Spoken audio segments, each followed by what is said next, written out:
Hi guys, let me start by introducing myself. I'm Joshua, one of the Toms in 3Care. Let me take the pleasure of introducing the two top teams for CSAT this month, and let's understand from them what's already worked for them and something important that they'd really like to share.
We have achieved 95.46, that's the CSAT target, which is fantastic. So just wanted to check that what differently you guys have done to achieve that target. Okay, we would like more conversation on the calls. I usually speak a lot, so we would like more conversation. We tend to get into the customer's shoes. We understand what exactly the customer. And after all, there were so many people who were taking care of different things in our team, so that also made the CSAT as in more of focused of doing things. Okay, what we've done differently is we've also, our team leader has taken the initiative of distributing the responsibilities to a lot of people in our team. You performing so well, Kamal. Last 3 months you are at 100% CSAT. So what's the secret behind that? Right, so what do? I start up with greeting him. I calm him down and understand the issue. I get more conversation, asking him what do you do and stuff. And once that is done, when he's calm down, and then probably I'll try and explain him, and then if there is anything incorrect, I will apologize for that and stuff like that. And also in regards to I've taken few advices from I've joined a team who has done exceptionally well when it comes to CSAT. What is it that you can now contribute to our team? CSATs, we can speak with our customers more politely, give them resolutions, be quick with our resolutions. And, for them, an individual query, but for us, it's something every day we are doing the same thing. But every call when we come to work, and you need to treat each query or each customer as an individual, not repeat the same information. So it is very important that you keep your patients all the time, considering not as an individually that they are talking about, but they gotta consider the situation, empathize to the situation, and never lose your cool. And that's what one thing I've learned. You need a lot of patience in this, and we dare to go one step ahead to do anything for the customers. So yeah, that's what. Always keep up the performance. That's all. All right. Thank you.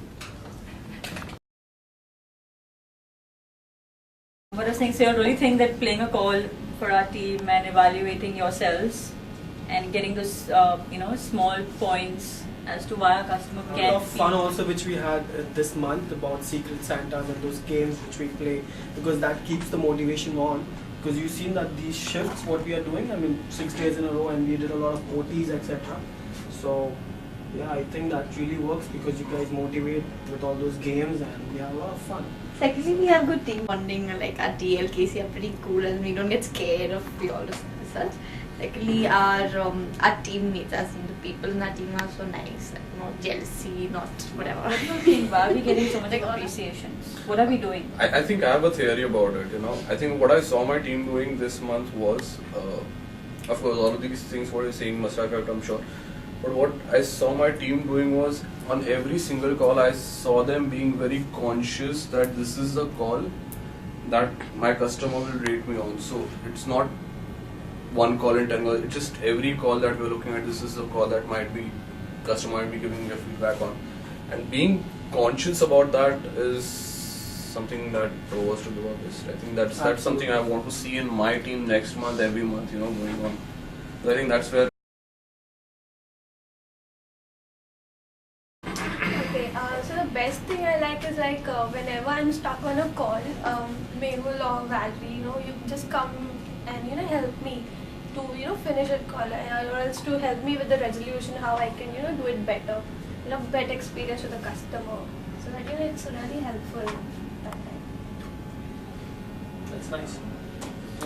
To empathize with the customer is very essential, right? Understanding the customer's concern is also number one priority.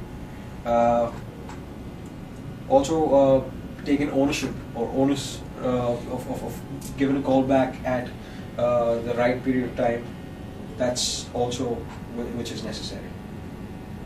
So that's what our team has been doing continuously, and that's where we've achieved our targets in place. Quick resolution given to the customer on the call itself, because we know that their time is important, and without wasting the time, knowing what exactly needs to be done on that call, giving the resolution and helping them know that where exactly it's wrong, so that the next time they don't commit the same mistake, or the bill, whatever it's related to the query, they know where exactly their bill is going high and what is going wrong. We can also help them with the suggestions about their plan change. What I put in is I put in my heart and my work. That's the first thing I do. I make sure that the customer's issue is resolved 100%, rather than leaving it just for the sake of it, or focusing on my metrics is first, like AHT and all. That's what I've seen many of us do, like AHT is given the first priority rather than the customer. So I keep my metrics aside. That doesn't mean that I overdo something. I do things to the limit, but I do make sure that the customer should get some resolution. That's my main objective. You need to be enterprising to listen to the customer and then surprise the customer with the solution. And with irate customers, sometimes you need to listen humbly, with humility, and then still be showing the ability to resolve the issues. And finally, you should dare to go one step ahead to show that you care. That's the real secret. So enjoy your calls and have fun. And then make the customer realize that you really care. That's the secret.